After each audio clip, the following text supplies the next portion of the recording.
Morning all. On Thursday last week, the world chess champion Magnus Carlsen played a very special game of chess, taking on Norway.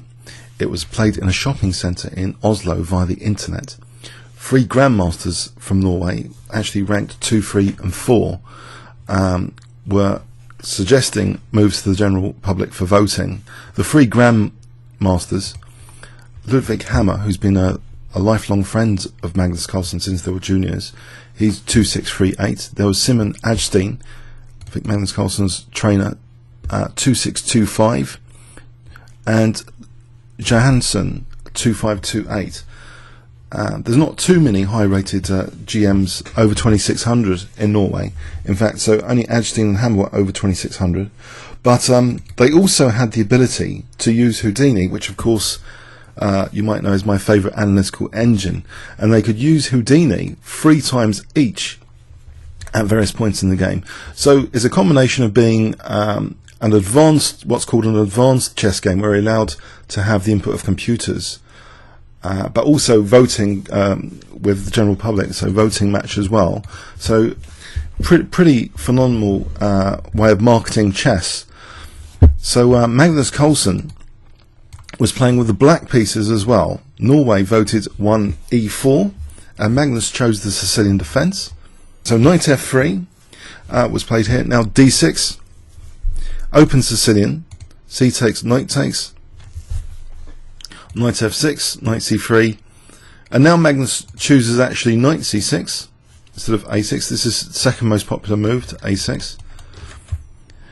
And quite an interesting move here. Instead of the usual bishop G5 or bishop C4, bishop E2, Norway played F3. It slightly weakens the dark square, so this is an abstract consideration which really I'm not sure it's as strong as the other alternatives, because this weakening of the dark squares means if black can exchange off the dark square bishops later, there might be nice squares for black to use, like C5 or E5. Magnus reacts with E5, kicking the knight back. And now bishop E7. Okay, there's a slight hole on D5, but White's not in a great position to exploit that at the moment. And in fact, White voluntarily loses that outpost square, accepting a pawn on there, which is a common strategy. And it's quite good here, without the bishops actually moving, to get this pawn structure where C4, C5 is going to be dangerous.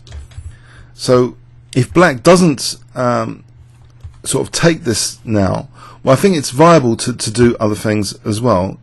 If castles bishop E3, but White's sitting quite comfortably with that knight, so Magnus actually snaps it off.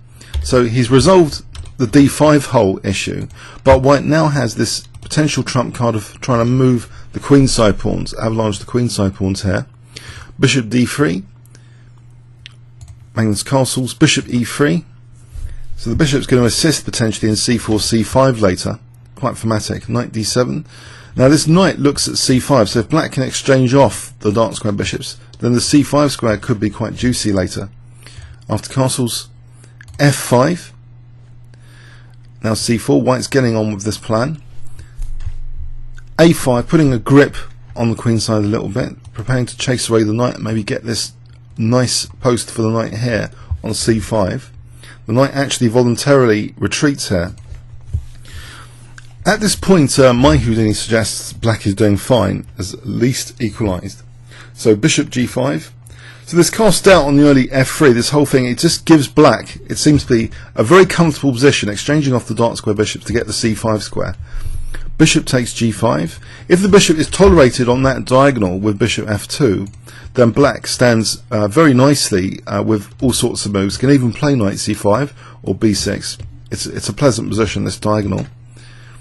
So this was taken. Queen takes G5, Queen E2. So there's a bit of a lock on White's queenside intentions. Knight C5, and that is quite a nice outpost. So at the moment, Magnus seems to have been slightly better in this position. Bishop D7 now is played.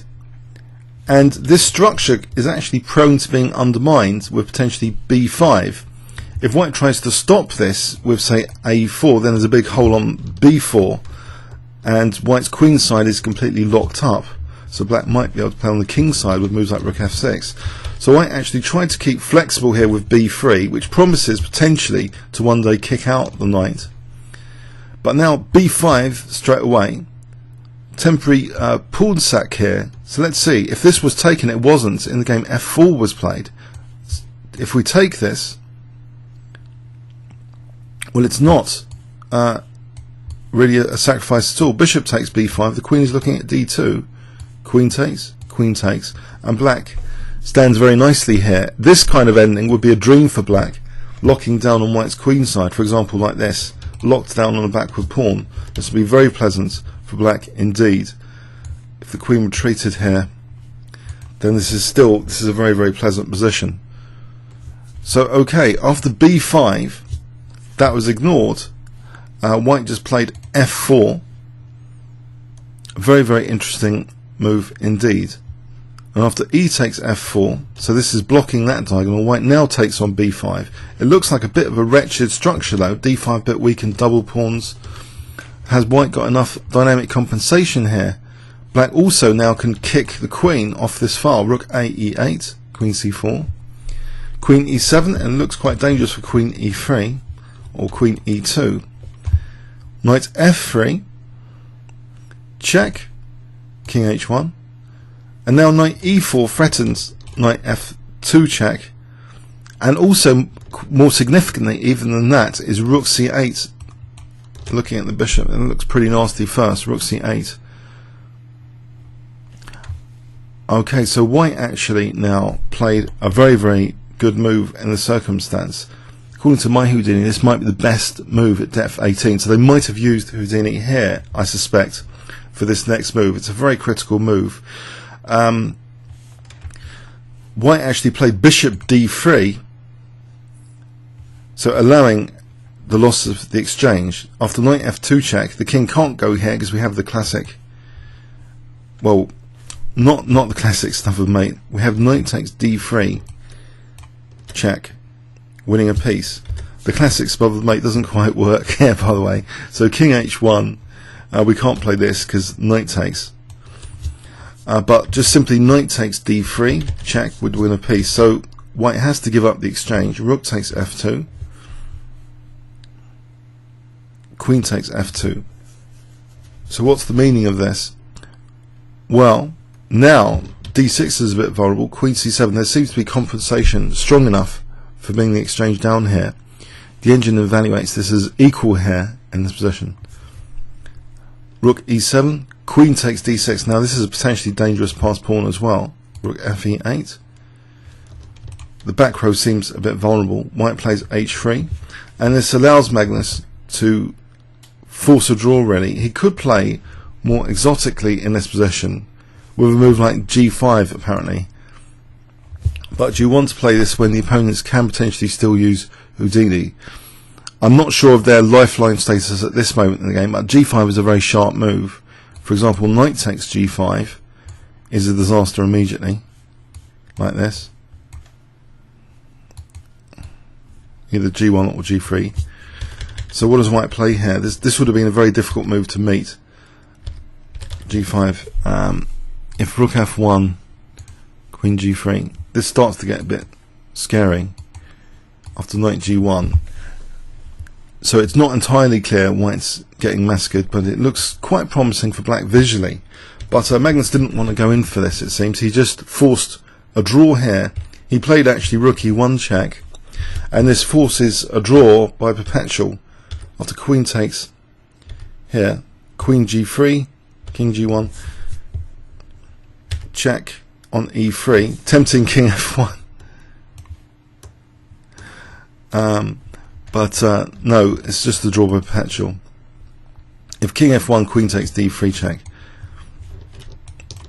So here it was a draw by perpetual check. So white can just play king h1 or h2 all the time. So a very, very interesting exhibition game. I think Kasparov once said in advanced chess games, the strengths of both humans and computers are put together, complement each other, and often, a super tactical move by the computer really changes the whole game. And it probably did here with that move bishop d3.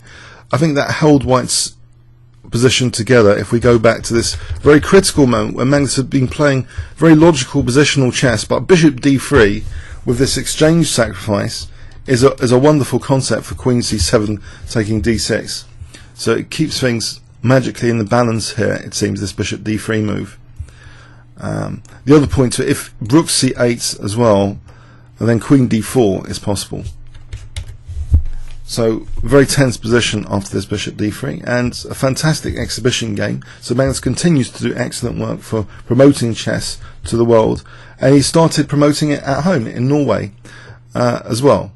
So why not start there as well? Comments or questions on YouTube? Thanks very much.